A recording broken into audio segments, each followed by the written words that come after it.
I don't even know if I can get through the opening of this. I literally am so excited for today because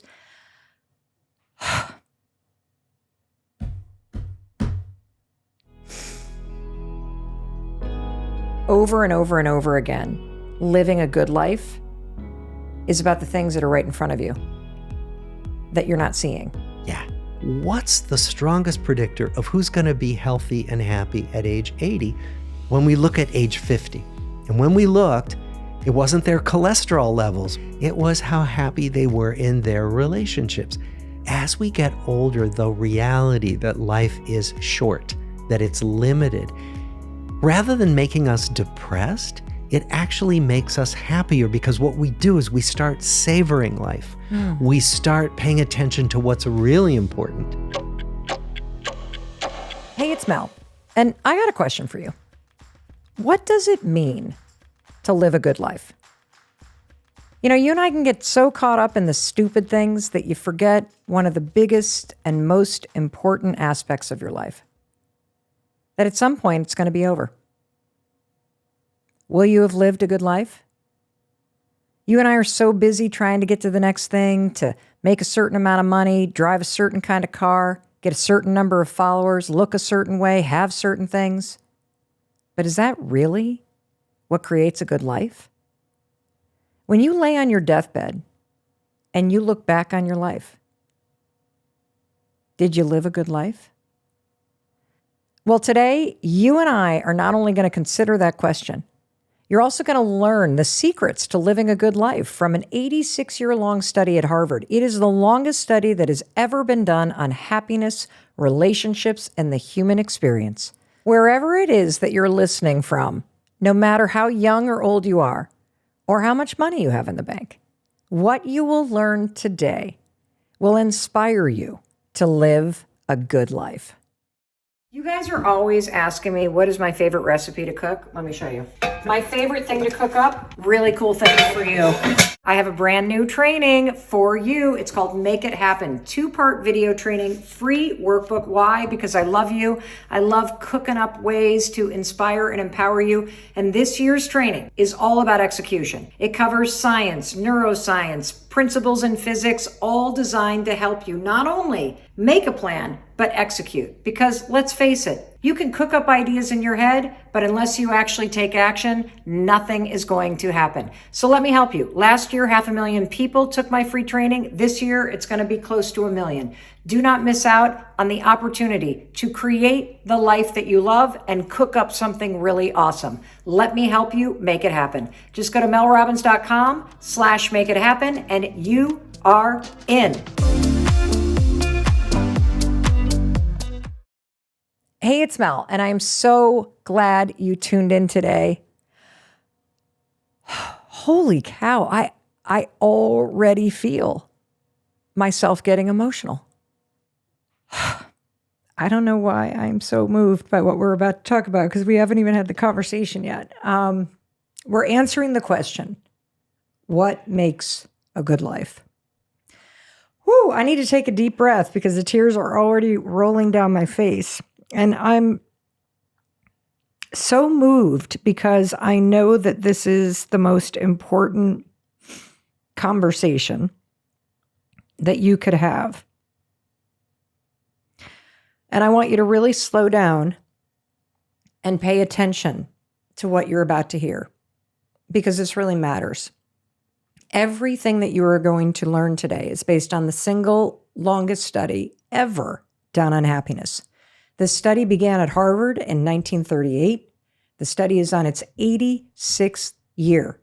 This is not some study where they have people fill out forms and then they never see them again. They literally tracked people's lives until the end of their life. It's called the Harvard Study of Adult Development, and the director of that study is here to share all of the research and, more importantly, what you need to prioritize starting today in order to live a good life. There is nothing more important in this conversation because one of these days, you're going to find yourself at the end of your life and you're going to look back and ask yourself, did I live a good life?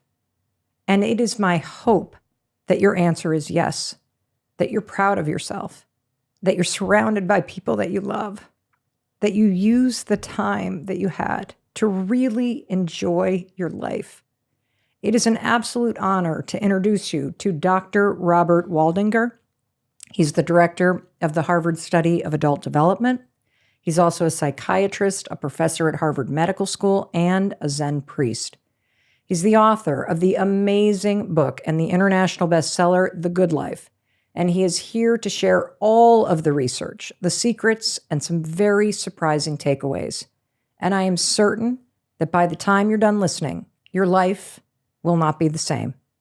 I hope you share this profound conversation with everyone you know and love, because we all deserve to live a good life.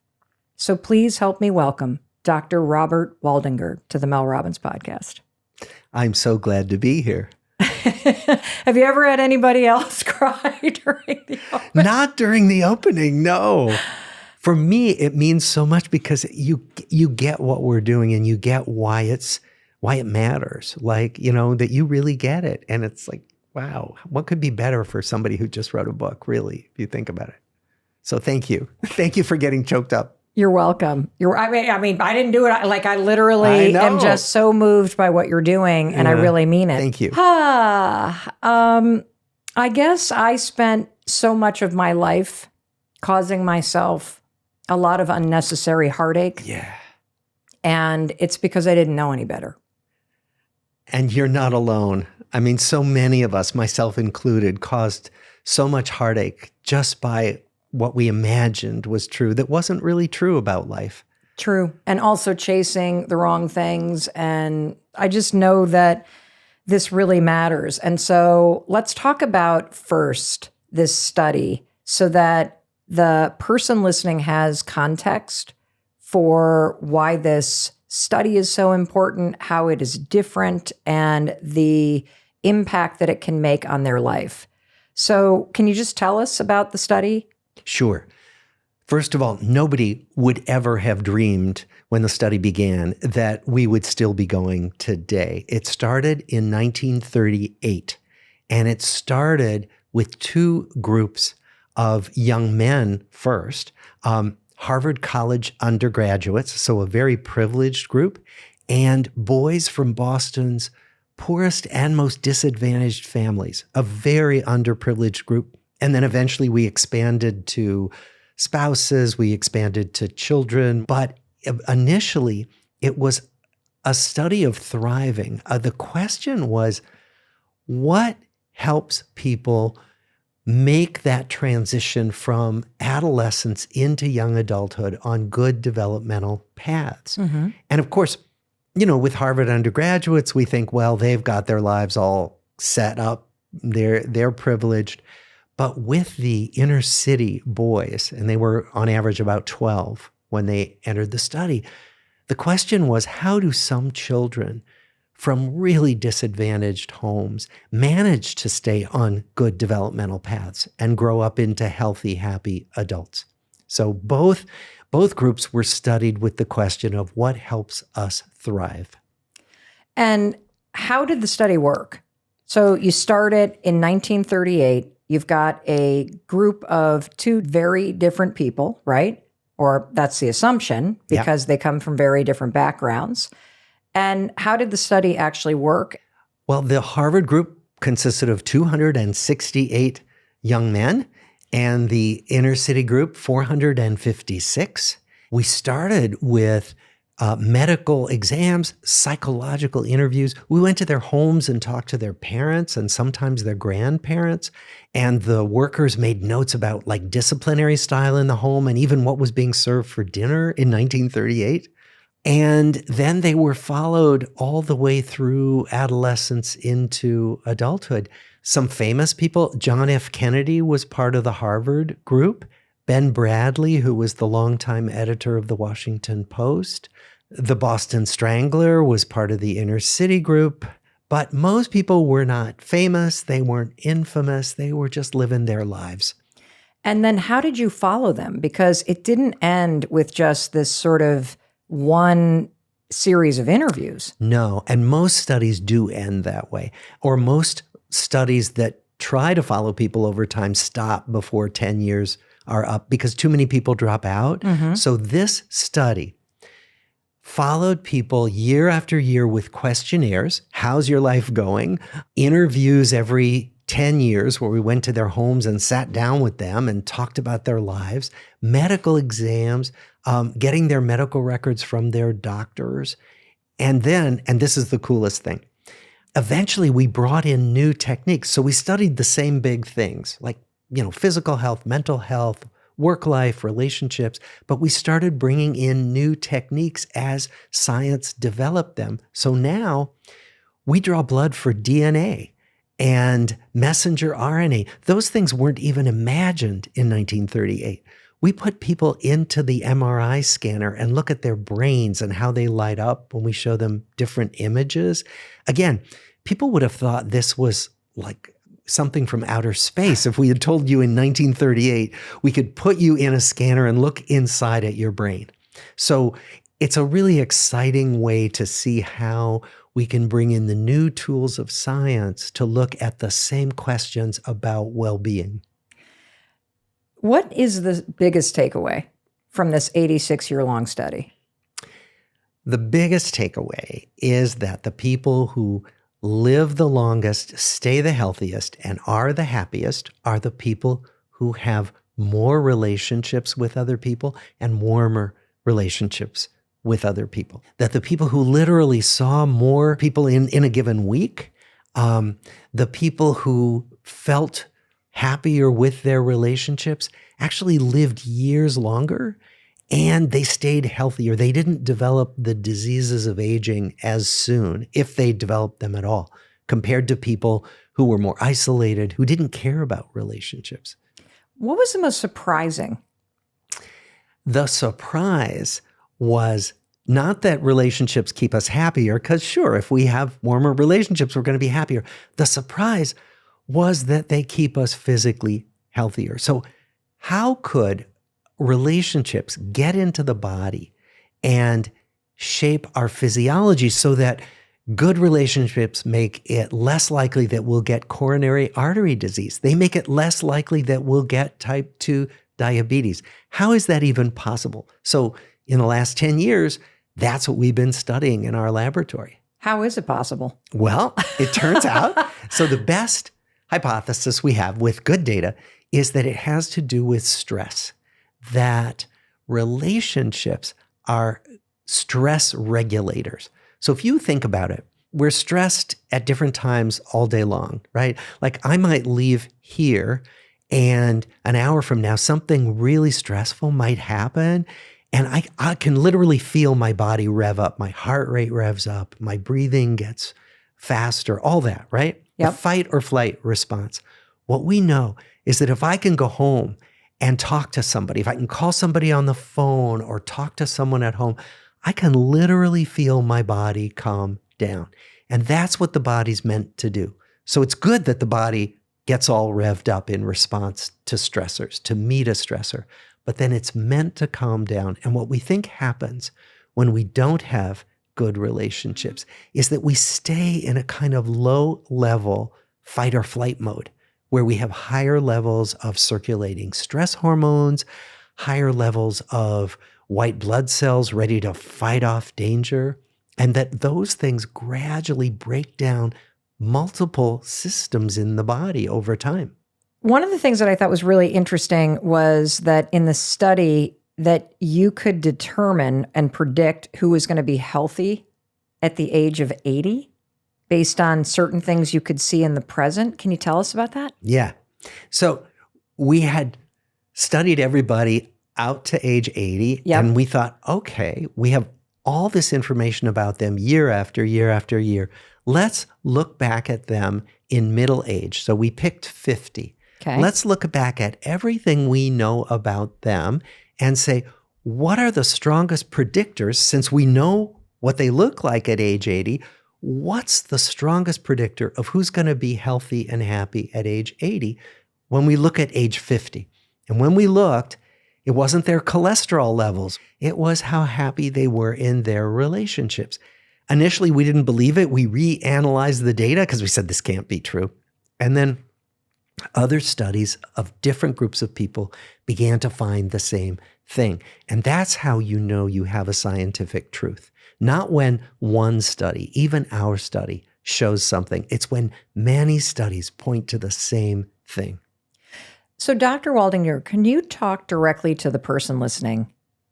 Because there are so many people that write in and listen to the show around the world who either feel super lonely or they are not happy in their relationships. What is your message to that person about what's possible for them? Yeah. Well, if you think about it, there are many reasons why you might not be happy in your relationships. And there are many reasons why you might be lonely. So let's start with your current relationships. What are the reasons for not being happy? So at the worst end, there are really toxic relationships. There are abusive relationships, relationships where we might feel afraid of a partner. Those are relationships where when we need to step away. If there's violence, if there's terrible emotional or physical or sexual abuse. Okay, that's at the extreme end. But most of our relationships aren't troubled in that way. Most relationships have difficulties. I've been married for 38 years. Do I ever have disagreements with my wife? Of course. I mean, any relationship with friends or family that's of any importance is going to have disagreements. So then the question is, are those relationships worth the work of working out difficulties? And in many cases, they are worth the work. So then the question is, can you work it out? Can you, in fact, first of all, accept other people for the things you don't like as well as the things you like? Just as we hope they'll accept us for the ways that I'm annoying and don't even realize it maybe. But then can you also work out differences? Can you talk about what you care about, what's difficult for you in the relationship, and see if you and the other person can come to a better understanding? Many times that's possible. Tell us about what you learned based on this study and the experience of being lonely. One of the things we've learned when we study loneliness is that the causes of why we're lonely are many.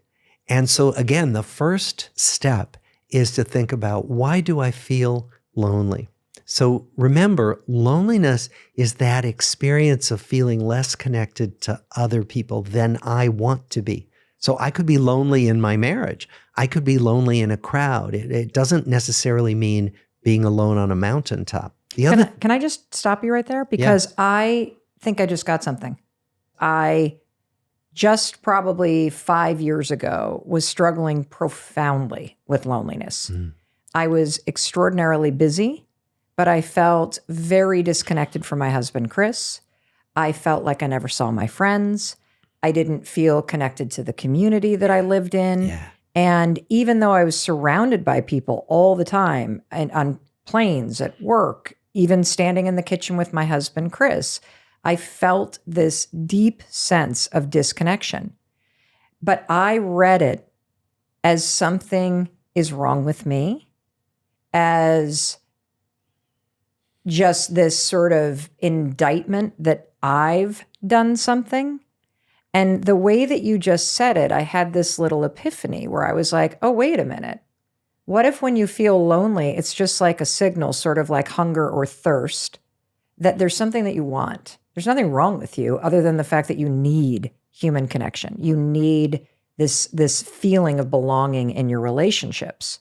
So I just wanted to make sure that as you're listening, that I highlighted that. And so one takeaway already is, in those moments where you find yourself lonely, catch yourself on that default of making yourself wrong and go, oh, wait a minute. I remember from this interview that I heard that this is actually a signal that there's something to do. Exactly. That is perfect. And that moment of making yourself wrong or making the world wrong, that if we can get out of the mode of blaming anybody, but just say, oh, this means I want connection. It can be so helpful. And actually, when couples come into therapy and they're angry at each other, often what you get to help them see is that underneath what they're yearning for is, I want to be closer to you. And that once they get that, oh my gosh, everything changes. So once we stop blaming ourselves or anybody else, and we just say, oh, I'd like more connection. What's making that difficult right now? And then we start looking at the things that we might be able to do to make more connection. So if you were to take that and turn it into something that somebody can do. So if you're listening and you do feel lonely, or you're listening and you're like, oh, I relate to what Mel just said, like feeling very disconnected from your partner, is a simple step to simply go up and say, I've been feeling very lonely and I miss feeling connected to you? Yes, although that could feel like blame to a partner, but many partners will be okay with hearing that. Some partners may just need to hear, I'd love to spend a little more time. Could we go for a walk after dinner tonight? Making a positive suggestion might be a place to start. I feel like I just got really good advice, because I tend to go to Chris and just vomit the problem. Chris, but making a positive suggestion for connection. Yes. Because often when we vomit the problem, which I do too at times, when we vomit the problem, the other person is like, well, what do I do about that? Right. But what if we come with a suggestion of something that would help me feel more connected? And it can be small. It can be, taking a walk. It can be, could we plan a night, just the two of us, to go out to dinner this week? Something very specific that's not hard to say yes to. To try that first. Now, what if you're lonely and what you realize is that I get scared when I'm with other people? Like, I'm afraid of being rejected. So that's something that's possible to work on. There are, first of all, books you can read about getting through social anxiety. There's therapy for it. Perhaps you have a trusted friend or a family member who you could talk to about what it's like to walk into a room and realize that you're afraid that people aren't going to like you, because many of us have that feeling. So social anxiety is one common reason why we hold ourselves back from people. Sometimes it's that we need to put ourselves in situations where connection is easier. The way to do that, they've actually studied this in research. The quickest way to make friends is to do something you care about or something you love to do. Do it alongside other people and do it again and again with those same other people. So let's say you love gardening. Let's say you love pickleball. Let's say you love fighting for climate protection, right? Anything that you love or that you're passionate about. Put yourself in a situation where you can do that activity with other people. Because first of all, it brings you in contact with new people. It also puts you in a situation where you share something. We both are worried about climate change, or we both love bird watching. So you have an immediate place to start conversations. If you're feeling awkward, well, how do I talk to this stranger? And so that turns out to be the quickest way to make new relationships. The other thing that's worth remembering when you're thinking about talking to someone new is it's not going to go well every time, and that's okay. Think of it more like being up to bat in baseball. Like if you hit the ball 1 time out of 3, you are doing amazing.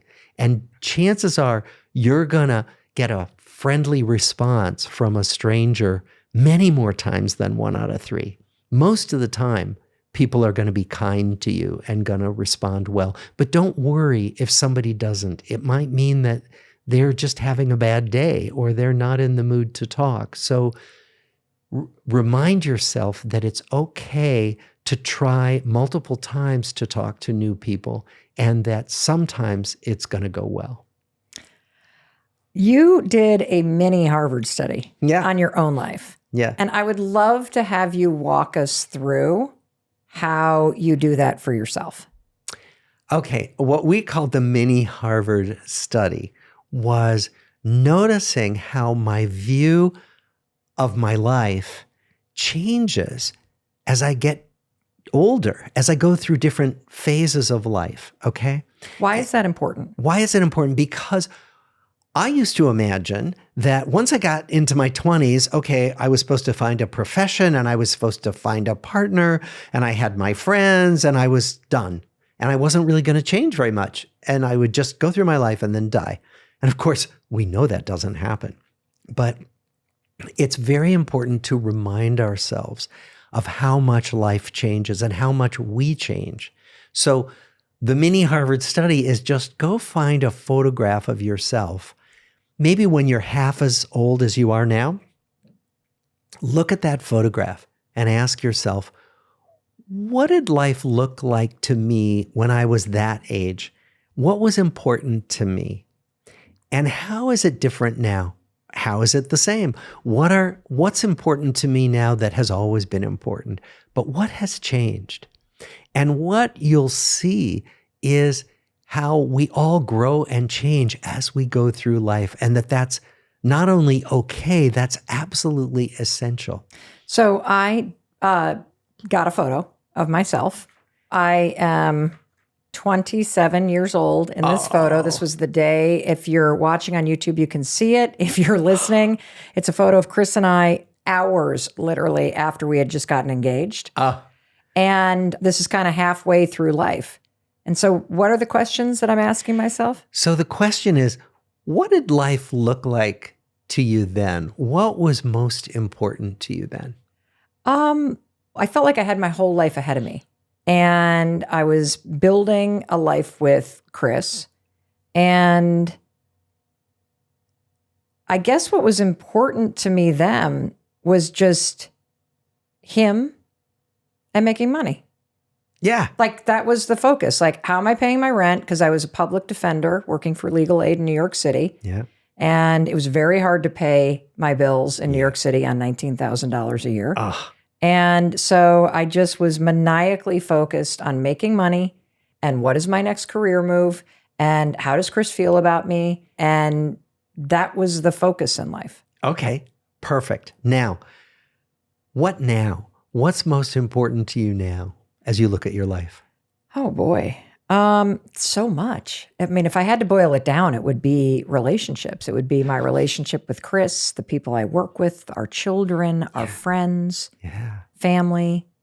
And do you feel like you have your whole life ahead of you? I do.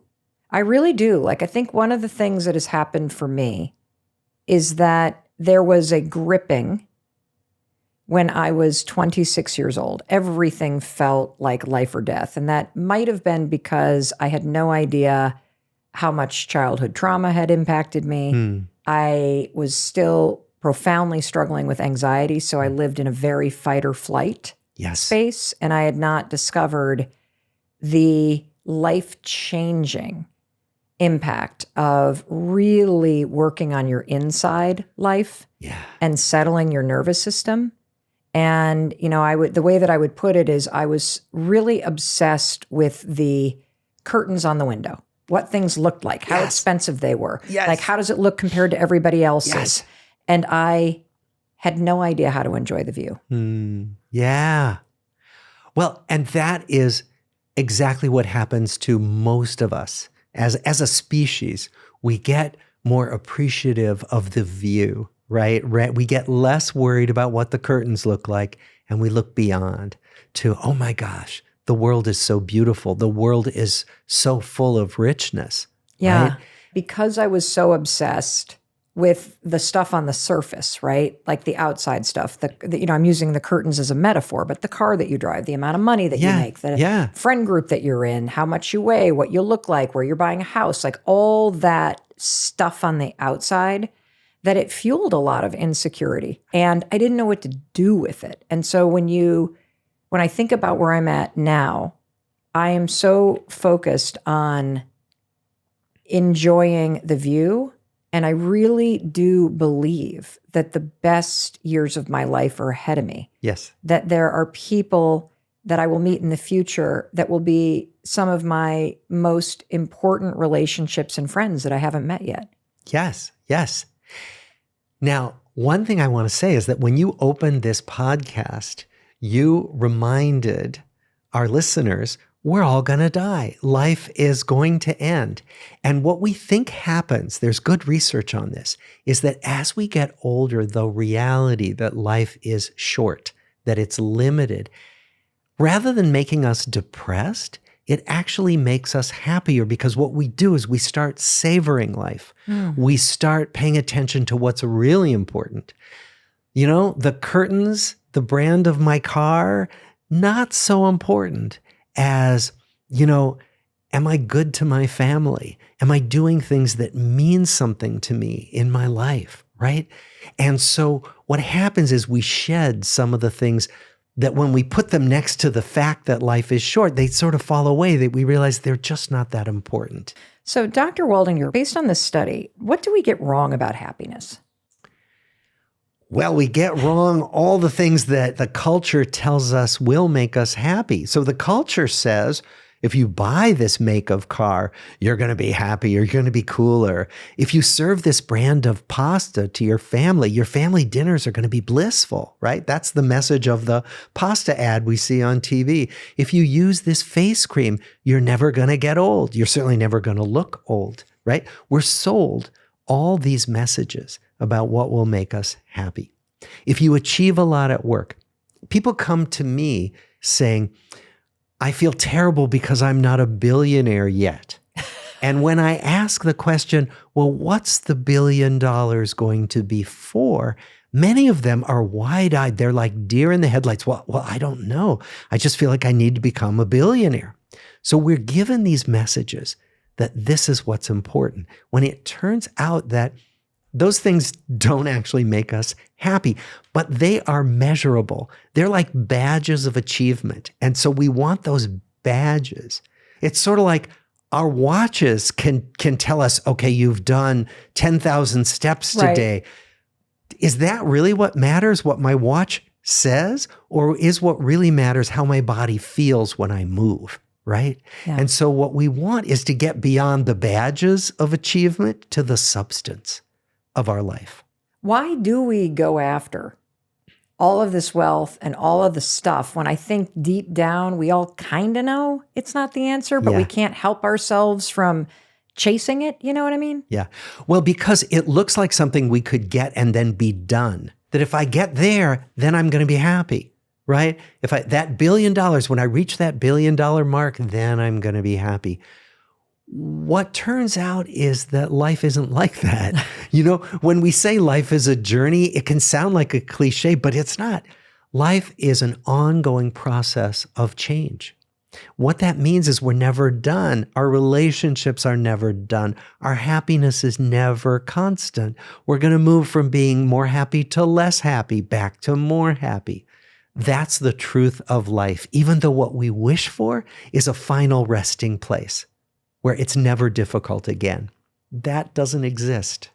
If you're constantly chasing things and you said getting to that final place, like I get that house on the beach, I get the money in the bank, I find the love of my life, all these things that we're chasing, because we think that we get there and we will have that exhale.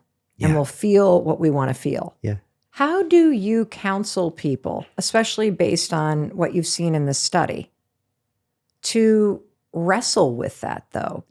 Well, the first is to recognize it, to believe it. Most of us say, no, wait, there has to be a way. In fact, so I'm a Zen master. I'm a Roshi. And so people have said to me, well, you're finally at a place where you're always calm, you're always clear about life. And I say, no. Some mornings I wake up confused or sad, or I feel like I'm doing it all wrong. And they say, wait, no, not you. It can't be. You can't have those ups and downs. And I say, yes, me, everybody on the planet. So the first thing is to recognize it and then to say, okay, but there are ways that we can work with the challenges that are always coming our way. We can work with the ups and downs. There's a saying, from John Kabat-Zinn that I love. He said, "You can't stop the waves, but you can learn how to surf." You can't stop the waves of challenge and unhappiness and anxiety and anger that come our way at times, but you can learn how to surf. You can learn how to work with them better. Dr. Waldinger, I am loving this so much because you are making me think about the deeper meaning of life. And here's what I want to do next. I really want to get into what do I do? What do I do? So don't go anywhere. Make sure you share this conversation with people that you love. Take a listen to our sponsors. Dr. Waldinger and I will be back after a short break, and we're going to dig into all of the steps, all of the actions, the simple things you're going to do to create a good life. Stay with us. Hey, it's your friend Mel, and I'm so excited because I can finally tell you about a free gift that I've been working on just for you. It is a 2-part video training called Make It Happen with Mel Robbins. It teaches you how you go from thinking about what you want to actually doing it and making it happen. I'm doing this because I want to thank you. Thank you for being here with me on social media. Thank you for being a fan of the Mel Robbins podcast. You made us the 5th most followed podcast in the world last year. Wow. So I poured my heart and soul into this free 2-part video training just for you as a thank you. I want to teach you how to apply everything that you're learning to make real results happen in your life. How do you jump in? Great question. Go to melrobbins.com/make it happen. Last year when I did a training, more than 500,000 of you took advantage of it. This year's training is even better. Again, go to melrobbins.com/make it happen. Welcome back. It's your friend Mel. I'm so thrilled that you're still here with me and Dr. Waldinger. So, Dr. Waldinger, can you give us more advice on exactly how we can implement this wisdom? Well, by doing a lot of the things that science tells us makes us stronger. So, for example, not being reactive when we can help it, when we can take a moment to stop and take a breath when we're feeling challenged. So when we're feeling anxious or angry or scared, to just stop and be with it for a moment and say to ourselves, okay, what's happening now? What's causing it? What is my wisest way to deal with this challenge right now? So just stopping, taking a little mini time out, taking a breath is the first step. And then using what I call our wise mind to say, okay, what has worked well in the past? What hasn't worked well? So, you get the email that makes you angry and you want to fire off an angry email in response, and you stop, you take a breath and you say, okay, what would be the wisest way to deal with this email that I want to get so mad about, right?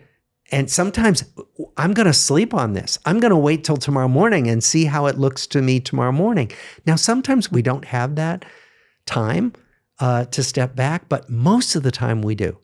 Even if our partner says something that makes us furious, can we not rise to the bait, but can we stop and take a breath and say, I'm just going to take a moment here to hear what you said and think about how I can respond to you. Right. I wish we would have had this conversation 2 days ago. Yeah. Because no, I'm not kidding, because there's a text that I sent in the heat of like an anxiety wave. And now I am sitting here 2 days later, it's not been responded to by the other person. And I, of course, am managing the wave of, oh my God, I wish I hadn't have sent that. Yeah. Oh. Yeah. How do I deal with this moment right now when I feel this regret that I didn't put myself in pause? Okay. The first thing is you don't beat yourself up about it. Too late. You say, okay, what am I going to learn from this? So when we feel like we've made a mistake, failure is fine. The question is, how do we learn from it? So I've done this, believe me, where I've fired off an angry response and then I go, oh no, but then, okay, how am I going to learn from it? So the point is, don't beat yourself up, step away from that when you can and say, okay, what am I going to learn here? And I have to learn it over and over again. It's not like it's one and done. Well, I'll tell you, the fact that you're a Zen master and you're still struggling with this, I literally am like, why on earth would you become a Zen master if you still have to struggle with the same stuff that we all do? Because part of what I teach is we all struggle with this. And part of the wisdom of Zen is to say there is no final place. There's actually a saying in Zen, there is nothing to attain. And what we mean by that is there's no final place where we've got it all figured out. And that's so important to know. Otherwise, we tend to follow people who tell us they have got it all figured out. Nobody's like that. There's nobody on the planet who alone can fix it. Well, I want to talk a little bit about money. What did this 86-year-long study at Harvard tell you about the role that money plays when it comes to happiness in your life? It's complicated. So money matters. Money matters. What we find when we do research on this is that having our basic needs met is vital. So food security, like think of the billions of people who are food insecure, people who don't know where they're going to sleep tonight, people who don't know if they can educate their children, if they can pay for their medication. Having those basic financial needs met is essential. So there have been estimates in the research of, you need to make at least $75,000 a year in the US, but whatever the amount is, and it's kind of arbitrary, it's really, can I get my basic needs met? And until that happens, we are significantly less happy. But then, if I make $75 million a year, that's not going to make me a whole lot happier than having my basic financial needs met. That's important because if I set out to make myself happy by trying to make a lot of money, it's a fool's errand. It's not going to happen. It's hard, though, to really accept that that's true. And I've been in situations in my life, both when I was at the beginning of my career as a public defender, right? Not making money, not able to make the ends meet. I've been in a situation in my marriage where we couldn't pay our bills. We were just absurdly in debt, and there were liens on the house. And there is a level of acute and chronic stress and anxiety that you feel Absolutely. When you cannot buy groceries or pay your rent. Absolutely. And so when you're in that situation, I hear what you're saying, which is until you can get your basic needs met, accessing a deeper level of happiness is going to be really difficult because you're not thriving. You have legitimate stress and problems that are overtaking your body and your mind. And that's a very, very real thing. So money becomes a really important tool to be able to relieve stress and solve some of your problems. But if I'm listening closely, you're saying it's not the point of your life. Right. And too many of us fall into this trap where we believe, because of what we see on social media or what is celebrated in our culture, the new cars, the mansions, the jets, all of it, that you start to think that it's the point of your life. Yes. Yes. And so we should think about money as a tool, not the point. Exactly. To think, well, what's the money for? And when I answer that, is that likely to actually make me happy? So we can each do a little internal check. What are the times when I've been the happiest?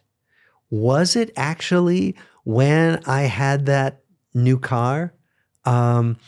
Maybe for a few minutes, but was it actually when I had that wonderful time with my niece and we just spent an afternoon knocking around the city of Boston together? That was magical for me, right?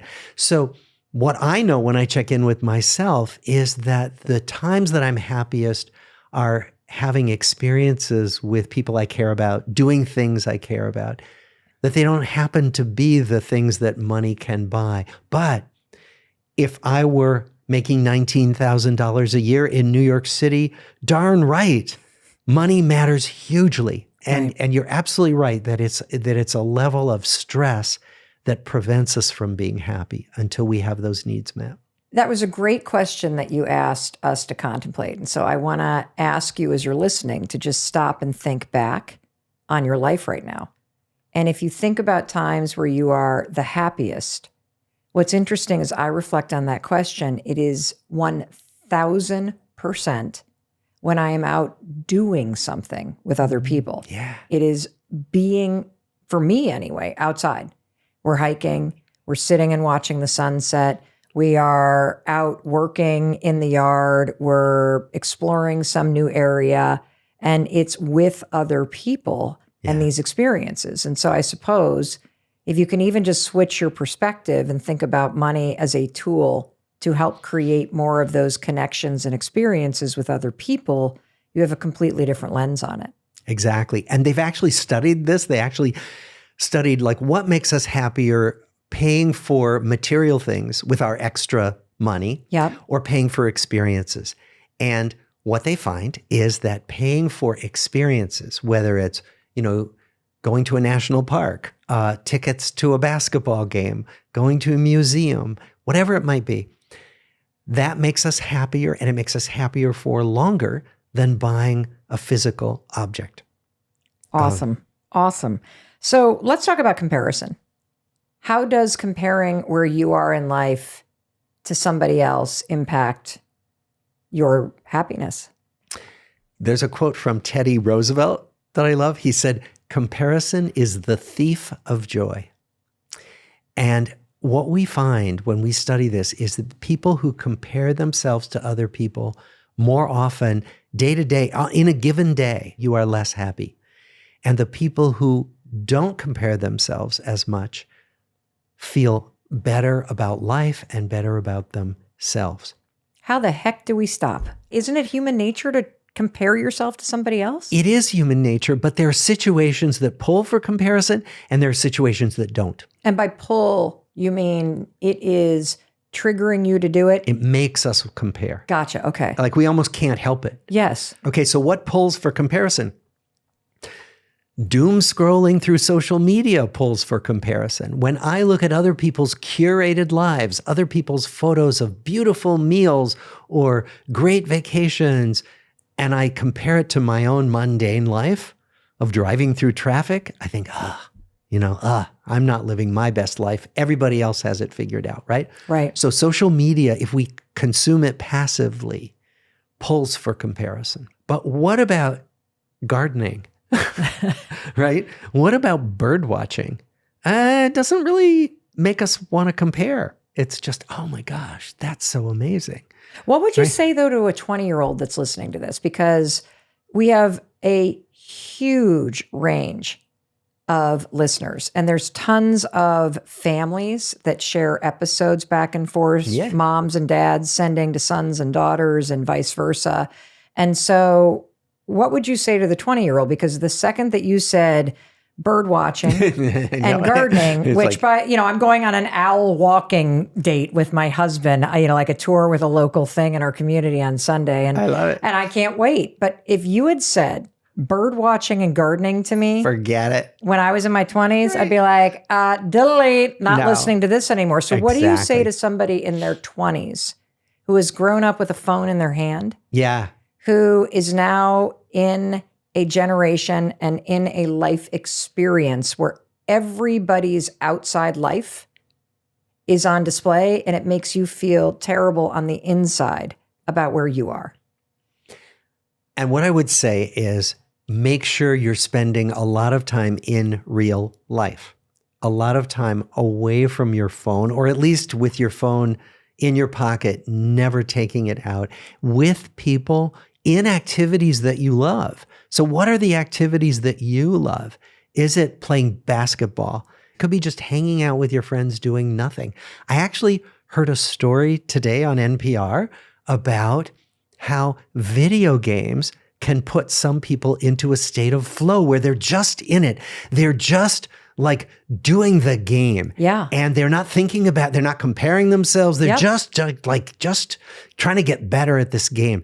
Now, can it addict us? Yes, it can, but video games can be a break from this comparison on social media.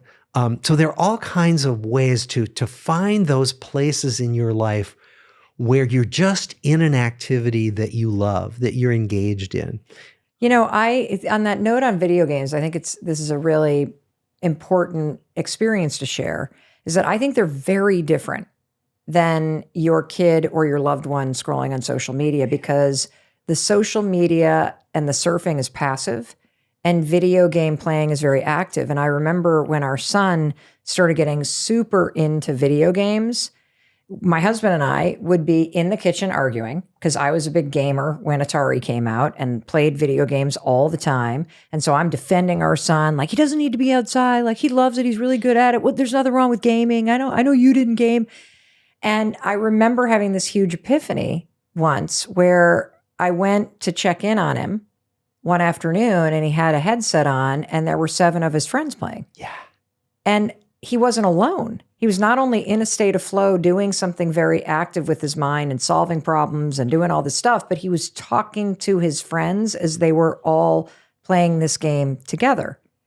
And I say that because I think we often look at what's happening on the outside without realizing, oh, there may be something deeper here. And with video games, it doesn't surprise me that there's not only the state of flow, but a lot of people have found ways to stay very connected to other people by playing together. Yes. And that's such an important point because, we have these stereotypes, particularly of boys and young men, that, well, they're just kind of loners and they're on their video games and they're not making connections. But what you said is exactly right. Many young men will say, I'm with my friends and we're doing this thing. I mean, how is it different from playing basketball with your friends? Now, there's a physical element, but still, there's a connection element in basketball and in some video games that I suspect is pretty similar.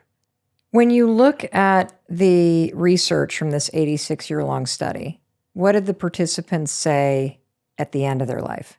What were their biggest regrets and what were the big lessons? Okay. The biggest regrets, 2 categories. One was, I wish I hadn't spent so much time at work. I wish I had spent more time with people I cared about. Almost the number one regret.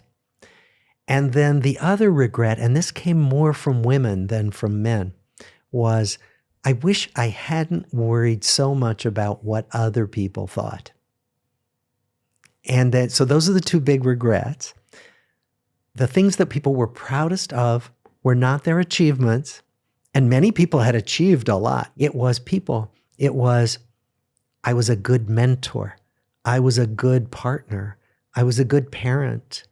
I was a good boss. It was always about the relationships. Even among people who had won huge prizes or gotten big accolades, that's not what they named when they were looking back on their life. You said the biggest regret, particularly for women, was wasting so much of your life worrying about what other people think. Yeah. How do you stop doing that? Well, it's realizing that, first of all, most of that's not going to matter when we're dead, right? But what will matter, am I treating people well? That will matter, and people will remember it even after we're gone. It's not what people think, but it's what I do. So one of the sayings I like a lot is 20 years from now, the only people who will remember whether you worked late are your children. And so if you think about it, so much of what we worry about, like, is my boss going to like me? Are people going to think I'm a good this or that? It's not going to matter down the road. But whether I was a good ethical person, that's going to matter a lot. We matter and our behavior matters, but it's not necessarily other people's opinions about whether my curtains were the right shade of blue on the windows. Yeah, you're missing the point. Yeah.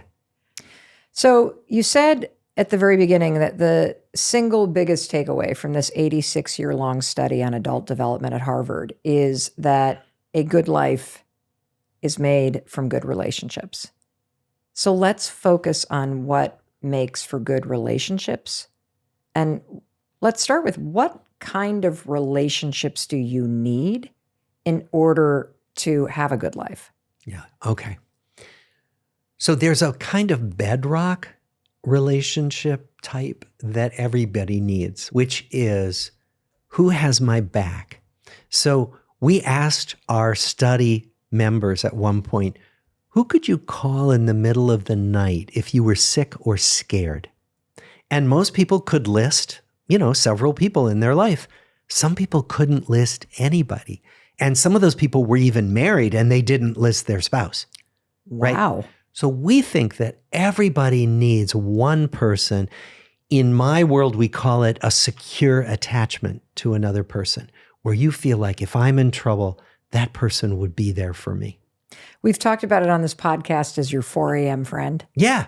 The person you can pick up the phone to at 4 o'clock in the morning, whether it's an emergency or you're just lonely and you need somebody to talk to. Yeah. Why does secure attachment matter, and what is it? How does it relate to happiness? Secure attachment refers to this idea that we all bond when we're babies, when we're tiny. We bond to caregivers. And that if the bonding goes well, we end up believing that we are lovable and that there's somebody there to love us. And that when we believe those things, we grow up happy and we grow up brave enough to explore the world, right? Because there's a home base we can come back to. So sometimes you'll see on a playground, you'll see a parent with a 2-year-old, and the 2-year-old toddles off. And then at some point they'll run back and they will grab the parent's leg. It's sometimes called refueling, where they're reminded, oh yeah, home base. And then they'll toddle off again. And then they'll run back for that kind of momentary refueling, right? We think that that's something we need all the way through life. So how do I take a risk in my life? You may have someone in your life, maybe it's your spouse. And if you start to take a risk, like starting a new podcast, you might run it by him and say, what do you think? Do you think I could do this? And we need somebody to say, it's okay. And I'm here. Even if it doesn't go well, I've got your back, right? I feel like that's the whole purpose of this podcast for the person listening. Yeah. That it is a refueling. Yeah. That it's a place you can come back to, like a home base, and hear somebody who really means it say, you got this. Yes, you can. You can. Exactly. Well, Dr. Waldinger, talking about relationships and connecting with people, I already have a dozen people that I'm going to share this conversation with. And so let's take a quick pause, hear a word from our amazing sponsors, because they allow us to bring this to you at zero cost. And while you're listening to our sponsors, take a minute and share this with somebody that you love. Because as you're learning, relationships are what create a good life. And Dr. Waldinger and I will be waiting for you after a short break. Stay with us. Hey, it's Mel. And you know what? I want you to stop thinking about what you want and watching videos on YouTube and actually go out into your life and do something about it. Because action is the answer. And the first action you should take is jump into my brand new free training. It's called Make It Happen. This training gives you the tools to go from thinking to doing. It's packed with science. It comes with a free workbook. And it's exactly what you need right now. More than 500,000 people are taking it. And the fact is, you do have the power to change your life. And I want to help you. All you have to do is click in the link in the caption or go to melrobbins.com/makeithappen. It's free. You jump right in. I'm going to be your coach. I created it for you. Why wouldn't you take this opportunity to make your life better? Go do it. Do not miss out on the life you could be living. Let's make it happen together. Welcome back. It's your friend Mel. I'm so glad you're here. Thank you for sharing this conversation with the people that you love. I know it's going to make a huge difference. And we're learning incredible insights from the 86-year-long Harvard Adult Development Study. We're here with Dr. Robert Waldinger, who is breaking down the amazing insights from this research study and helping us live a good life. One of the findings of the study is that your relationships not only create a good life, but they actually make you healthier. They make you live longer. And so can you talk a little bit about how the connection that you feel with people in your life or even warm connections with strangers helps you manage stress? Yes. I mean, there are a bunch of ways it does that. One is it makes us feel we're not alone. And feeling like we're not alone is vital. Feeling like someone will catch me if I fall, right? Feeling like we belong. It's one of the reasons why feeling part of a group matters. It's why being excluded from a group is so painful.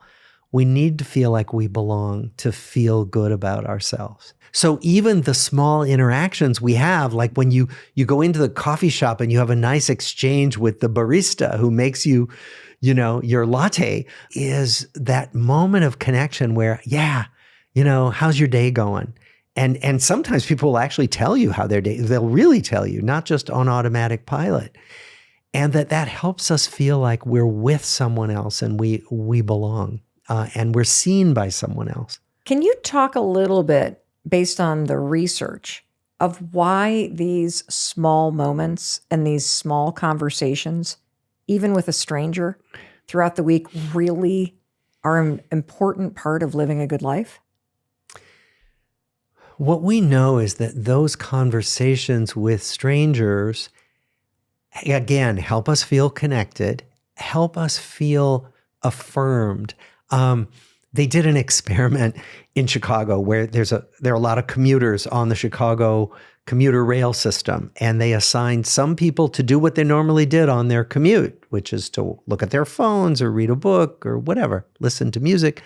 And the other people were assigned to talk to a stranger. And they asked people, how much do you think you're going to like this assignment? And the people who were told they had to talk to strangers thought they were not going to like it. When they completed their assignment, they were all asked, how do you feel now? The people who talked to strangers were way happier than the people who just sat and did what they normally did on their commute.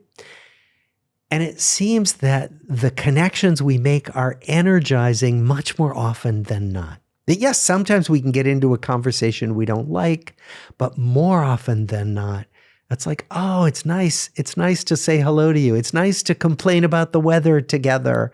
Whatever it might be, it just makes me feel like I belong.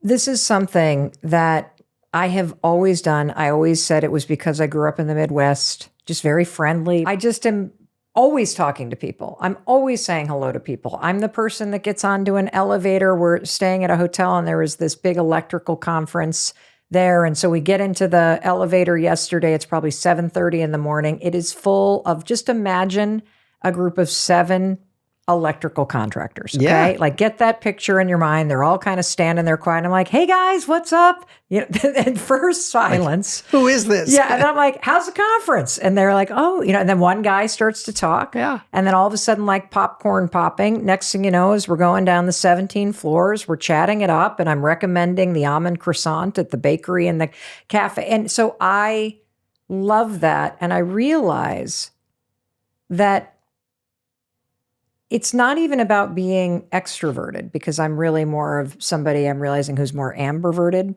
I'm extroverted at work, but then I'm literally I never leave my house kind of thing. Yeah. But I am so energized by it. Right. So how did you feel at the start of the elevator ride and then at the end? Can you compare? 1,000% I compare. As I got out of my hotel room alone, and I'm checking my phone as I'm walking down the hallway, and then I'm turning right to walk down the other long hallway, and I'm still on my phone, and I'm thinking about my workday, and I'm trapped in my head, and then I walk over to the elevator, and then I hit the button, and I'm so not present that I step on the first elevator that dings, and it's going up, not down. Yeah. So then I go up alone in the elevator for another 7 floors, and then the first contractor walks in. And the second I looked at him and I said, good morning. And he smiled and said, good morning. I felt a little burst of energy. It was like I was immediately now in the moment and not on my phone. I was now present with another human being staying at the same hotel. The door shut. And as we start to descend, I turn, I'm like, were you in the elevator with me yesterday morning?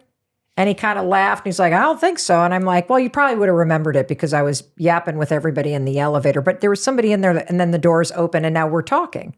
And so then somebody else gets in and I say, good morning. And then the guy looks up and says, good morning. And then we stand in and then the doors open again. And so as everybody then starts to get on. You were the greeter.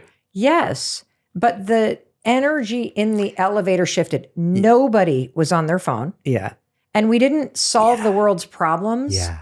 But even just getting off the elevator, and then as I exit, have a great day, everybody.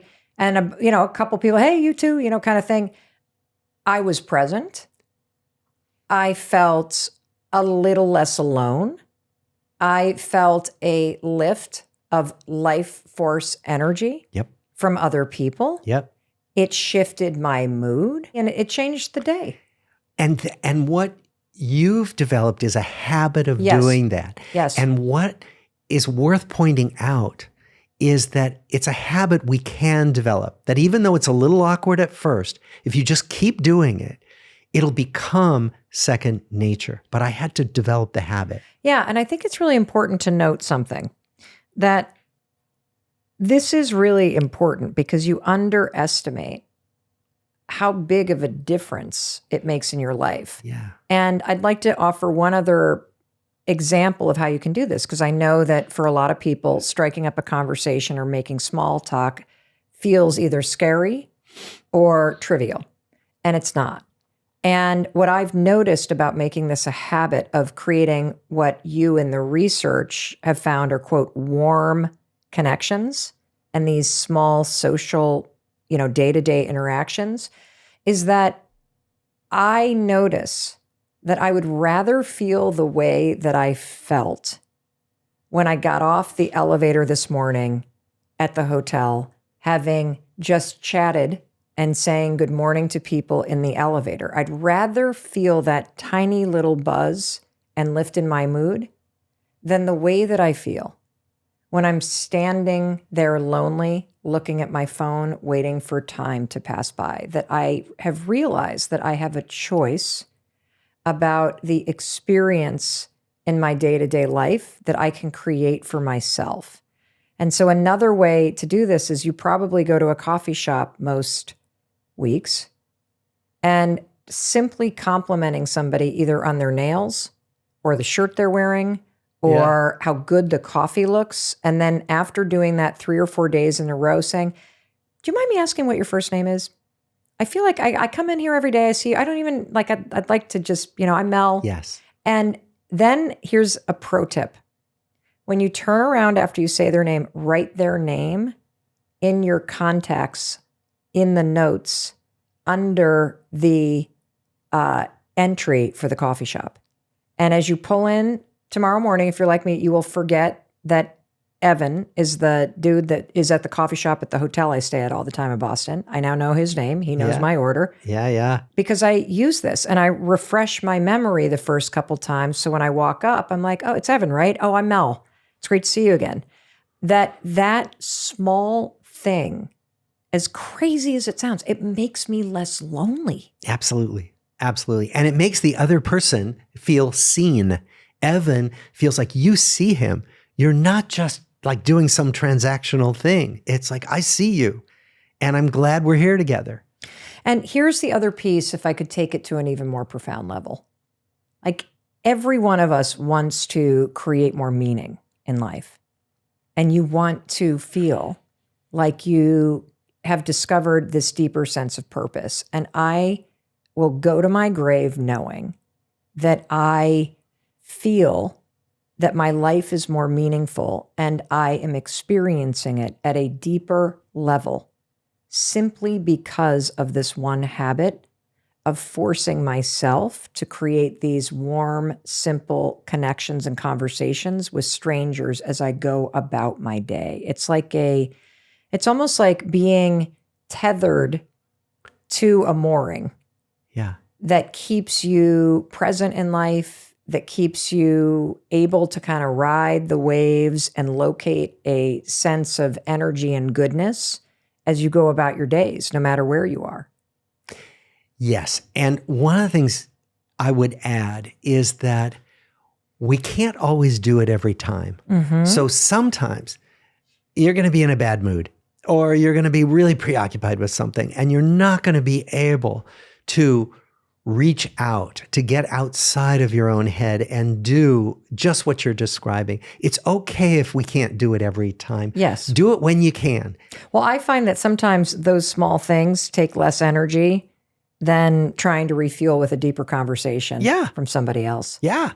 Can you talk a little bit about what the study says about the importance of romantic relationships to your happiness and health and to living a good life? Yes. So actually, I was talking about this to a group of people, and one woman raised her hand and said, well, given all you've said, if I don't have a partner, should I just walk in front of a bus now? And the answer is absolutely not. You don't need a romantic partner. That romance is great. Sex is great. Intimacy is great. And intimacy can be with all kinds of people, right? So it may be that you don't have a romantic partner right now in your life. That doesn't mean you never will. But if you don't have one now, there are ways to be intimate with close friends, with other family members. And so what we're finding is that these benefits of relationship don't require a marriage license. They don't even require living in the same place with somebody. That you can have people in your life, maybe just one or two, who are your close friends, who you share your life with, and that there's no special arrangement you need to have with them. Now, that said, what we do find in the research is that living with somebody in an intimate partnership actually keeps you healthier longer and helps you live longer. But there's no mystery about it. It's because it's somebody to remind you to take your medication when you're older. It's somebody to remind you to get off the couch. It's somebody to drag you out to a gathering when you're kind of stuck watching Netflix. You make it sound so romantic. Well, I know it's not so romantic, but it is really just the day-to-day that other people make us better by keeping us on track. It's somebody to get up for. It's somebody to get dressed for. That's one of the reasons we find that many times when one partner dies, the other partner kind of doesn't live that long afterwards when we're very old, because there's a way that living with another person helps us stay in the world and take care of ourselves. Is that kind of the same reason why pets are so good for your health? Oh, yeah. Pets are great. First of all, they get us up. They get us to walk. But also, pets love us, especially dogs. Dogs are particularly emotionally attuned to their masters. Pets provide comfort in a way that, again, literally lowers the fight or flight response. We can measure it. When we're petting a dog, the body calms down. I want to go back to something that you said. You mentioned something about like even just having a friend or two that you have a much deeper or an intimate connection with. Do you have 2 or 3 examples that might get somebody's mind thinking about things that they could plan or do, or ways they could look at their friendships to amplify them? I do. You know, our lives are so busy and we're pulled in so many different directions. And, you know, what we find is that often we want to see people, but we don't. So one of the things you can do is set up a regular contact with somebody. So let's say maybe there are just 1 or 2 or 5 people who you say, I got to have these people in my life regularly. Make it happen. I'll give you an example. My co-author for this book we wrote, The Good Life, is Mark Schultz. He's been my collaborator for 30 plus years, but he's also my friend. So every Friday at noon, we get on the phone. He lives in Philly. He's not around Boston. So I might see him once a year in person. But for 30 plus years, we've had a phone call every Friday at noon. And yeah, we do talk about research and we talk about our writing together, but we talk about our kids and our marriages and we talk about everything. Now, one of us has to cancel if we're not going to meet Friday at noon. that means that it's going to happen by default. And that means it happens much more often than not. It's rare that we cancel a time. What if you had a friend like that who you said, once a month, we're going out to dinner? So what I'm saying is, try making one thing regular in your life with a friend or a sibling or somebody who you just want to say, I don't want to lose this connection. I want to tease that out because I think this is something that you could listen to and kind of nod along and be like, uh-huh. And so I want to make sure that you really understand what we're saying here, because over and over and over again, living a good life is about the things that are right in front of you that you're not seeing. Yeah. And everybody's busy. And if this matters to you, what he's recommending is that you schedule it as a reoccurring appointment. It is already set up. The babysitter is locked in or your friend is on board. And so you've already done the hard part of moving from thinking about it to doing it. And the appointment itself is what keeps you connected. Like if you have it in the calendar, it's more likely to happen. And there's something that I did that really helped me tremendously, which is I have a habit every morning where I send a text to a friend or a family member just saying, I was just thinking about you, or sending a photo or whatever else. And if I really do want to get together, I say, I would love to see you. Are you around next Thursday? Or I saw this photo come up on Facebook. I just say, I was thinking about you. And we underestimate how much it means to somebody else, and making it a habit to do that first thing in the morning, every morning, has kind of fanned the embers of old relationships, of people that are still friends. I just never see them. People that I went to college with, high school with, people that I used to work with. Like, you have many more people in your life than you realize. And these small habits actually help them contribute to creating a good life. Absolutely. Mel, you are the poster child for what we call in the book social fitness. These small actions, like physical fitness, like something you do every day to keep yourself socially fit. And it can be small things like a text.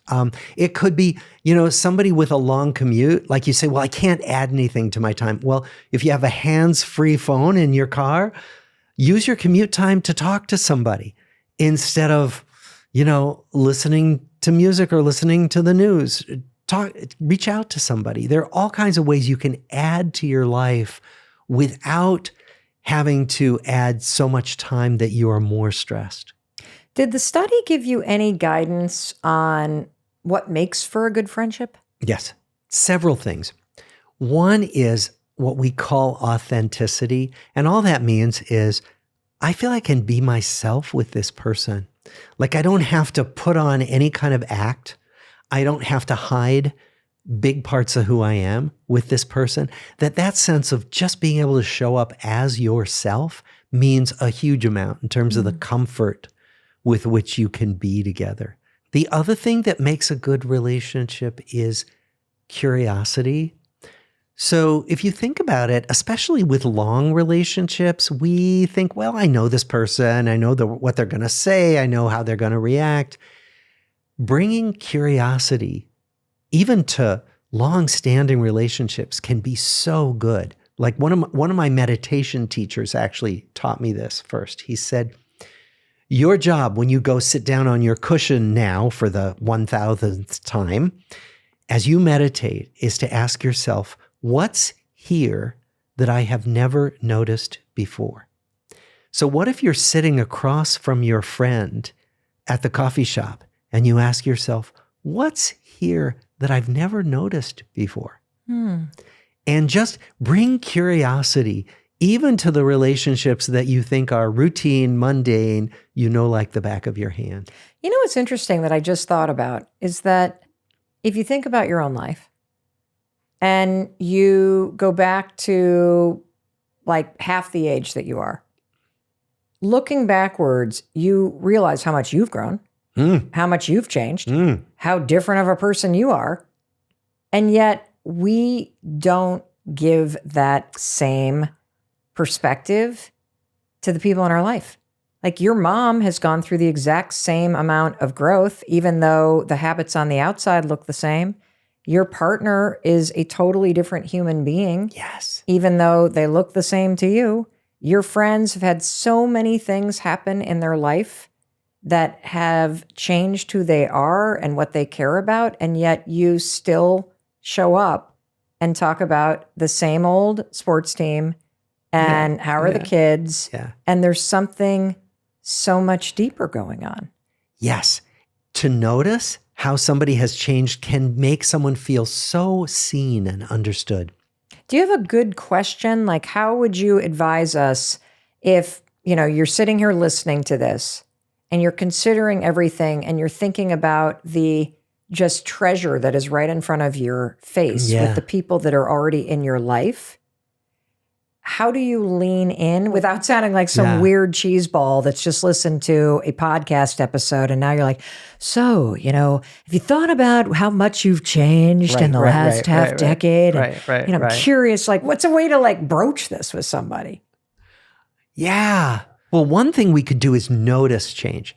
Like to say, you're doing that differently than you used to. Tell me about that. Or, I've noticed this. Is that right? Do you think that this is more important to you than it used to be? Or, just to notice and ask, have I got that right? I can think about a time when my brother-in-law turned to me and he said, you're really different than you used to be. And I just wanted to acknowledge, just how much work you've done. And how fun you are to be around. Of course, I immediately went to make myself wrong. Like, wow, I must have been a real bitch before. But it was, I remember feeling very touched by that. Yeah. And so I think that's a wonderful suggestion to say to somebody, I've noticed that, you're a lot calmer or that you seem happier or that something's off. You don't seem like yourself. Yeah. Or that you're spending more time on this, you're spending less time on that, or you seem less worried about this, just anything. Because partly it's saying, I notice you. I don't just take you for granted. I think about you and how you are. I love that. I'm stealing that. I love that. Take it. I am. I'm grabbing all this and I'm going to run back into my life. What if the person listening to this is really introverted and the idea of these conversations just out and about in your life make their skin crawl? And they're like, I don't want a lot of people in my life. That is perfectly fine. That many people are introverted. We're all somewhere on that spectrum between introversion and extroversion. And there's no normal, there's no better or worse. That introverts are just great and just fine as they are. So then the question is, how many people do I need in my life? And for me, if I'm an introvert, having a lot of people in my life would be stressful.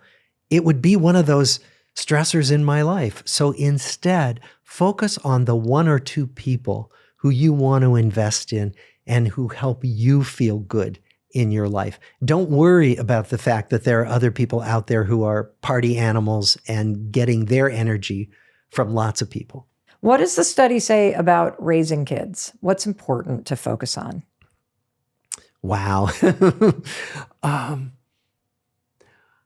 Probably the most important thing about raising kids is providing them with stability and love. So one of the things we know from all the child development research that's been done, thousands of studies, billions of dollars in child development, it all boils down to what one scientist said. He said, every child needs a stable relationship with one adult who's crazy about them.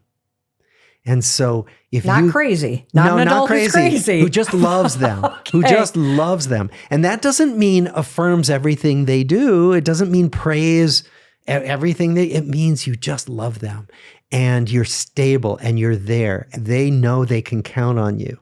So it's providing stability. And that can be very hard for some of us, for some families. And so, even through divorce, for example, how do we divorce in a way that provides the most stability for the kids? I don't know. How do you? Well, you fight as little as you can. You don't make war with your partner if you possibly can help it. But you let the kids know we're both here for you. We both still love you, and you've got both of us. And that's not going to change, even though we're not going to be together anymore. That's a huge message to give to kids. A lot of what you're talking about when it comes to living a good life, it's about the relationships that you cultivate, and it's about the inner life and the way that your life feels. Yeah. How do you teach kids those kind of emotional skills? Yeah. We really can teach it. One of the things they know, for example, about family dinners is they're hugely important for teaching emotional skills. You know, kids listen to what we say, but what they really do is they watch what we do. And we model stuff all the time. So at a family dinner or other places too, are we respectful of each other? Do we really listen to each other, or do we interrupt? Right? We used to play the interrupting game with our kids, where everybody would start out with a certain number of M&Ms, and if you interrupted, you had to put one M&M into the center pile, and then and then you could earn it back if you didn't interrupt for a while at dinner. So we teach not interrupting. We teach listening. We teach respect for somebody's views rather than jumping in and saying, that's wrong, or how can you believe that? We teach curiosity. We teach turn taking. We teach mutuality. So one of the things that we know in a good relationship is that one person doesn't occupy all the airtime. Well, where do kids learn that? First, they learn it at home. And so how do you have discussions where you share the airtime rather than one person taking it all? What role does forgiveness or acceptance play in creating a good relationship, particularly with family? Yes. I mean, the things we've been saying. So one habit is being curious about how they're changing right in front of you, and then going with the flow. So if someone is changing, not opposing that. Think of all the pain we cause each other by saying, no, you can't grow up to be an engineer. You have to be a doctor. Or you can't grow up to be a woodworker. You have to be a lawyer. However we decide someone else has to live their life. That is a recipe for pain and suffering. How come? In families. Because each of us is who we are, right? Each of us is this unfolding being who has their own likes and dislikes, their own talents. And so if I think, oh, my child has to be like me, that's a recipe for disaster. So what if we could really be curious about who is this being that I've brought into the world, and how can I help this person express who they are in the world? That's a big factor in which families thrive.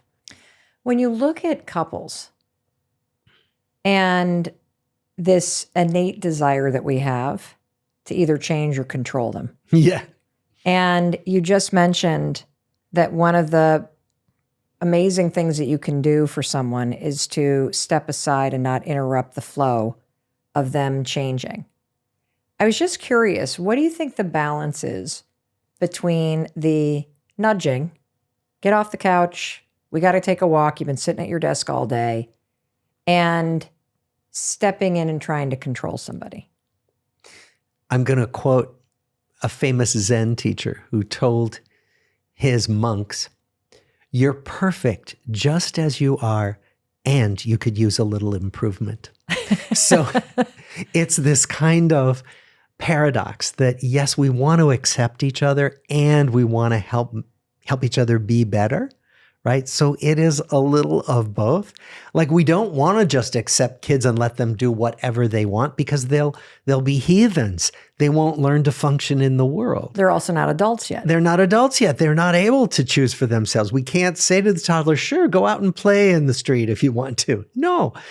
And you're right. We do want to say to our partner, come take a walk with me. You know, we've spent enough time on the couch. The balance is trying to let someone be who they are, but to nudge them in the ways that we can to be healthier, to do things that we think will help them be happier. So it's always walking a fine line.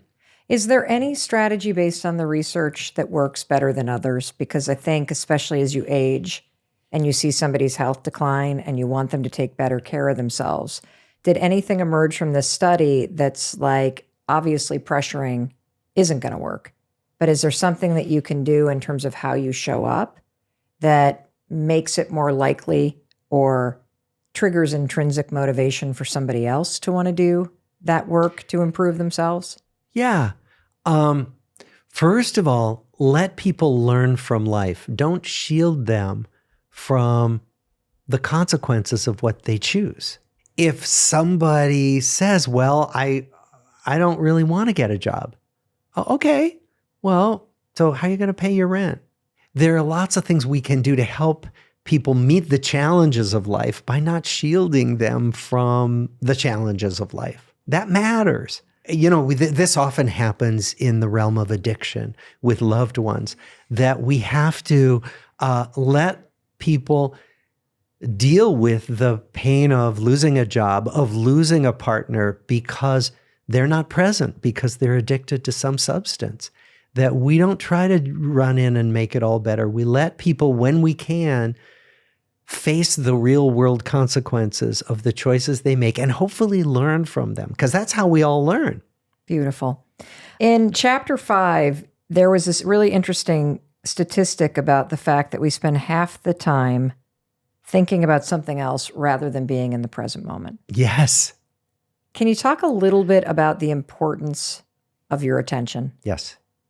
So paying attention to just what's here now is something we don't normally do. Our minds carry us off into thinking about the future or thinking about the past. And in some ways, that's helpful. Like, to be able to anticipate the future is a good thing. It's one of the reasons why we survive so well. And thinking about the past lets us learn from the past. So all that's good, but what we know is it doesn't make us as happy as being in the present, as me paying attention right now to what it's like sitting here talking to you, what the chair feels like under me, what the air feels like on my skin.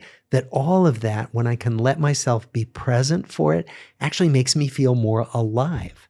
So the practice of coming back into the present, that's part of what flow is. Flow is just being present for what is. You don't have to sit on a meditation cushion to do this. You can take a walk in nature and you get outside of your thoughts about the past and present. You just look at, oh my gosh, that tree is so beautiful. And you're just right there in the moment, or you're right there with your friend. And so what we find when we study this is that when we are in the present moment, our mood is happier than when we're thinking about the past or thinking about the future. Can you help me and the listener just drop into the present? Can you show us how accessible it is? Yeah. Okay. Just sit here for a moment. Sit still. Listen to my voice. Maybe close your eyes if it's comfortable. And now just feel your heartbeat. Wherever you feel it, just feel that your heart is beating all the time. Most of the time we're not aware of it, but it's right there supporting us. And now take a moment to appreciate your breath going in and out. And take a moment to appreciate any sounds that are reaching your ears. That's it. That's the present moment. And so actually, you can do that anywhere. You can do it in a busy waiting room, waiting for a doctor's appointment. You can do it sitting at a red light. Don't close your eyes with the red light in traffic, but you can look at that red light and notice, wow, I'm breathing. My heart's beating.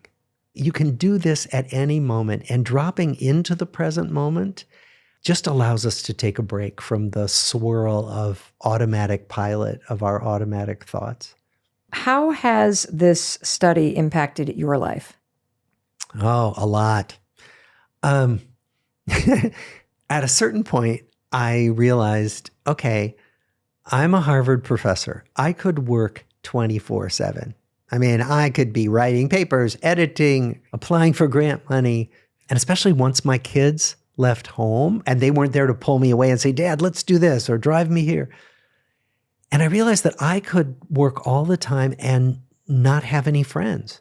And then I was looking at my own study and saying, wait a minute, friendships are kind of important. They're everything. And so what I've started doing is the stuff that I just recommended to all of you, which is I started texting my friends. I started making dinner dates, not just letting my wife make the dinner dates for our couple, right? Because she's the social director, has been for years. I started saying to my friends, let's go take a walk. Let's go meet for coffee or a beer. And what I made myself do was pay more attention to my relationships and less attention to my work. Now, we could say, I'm lucky. I'm older. I'm more senior in my career. I can do that.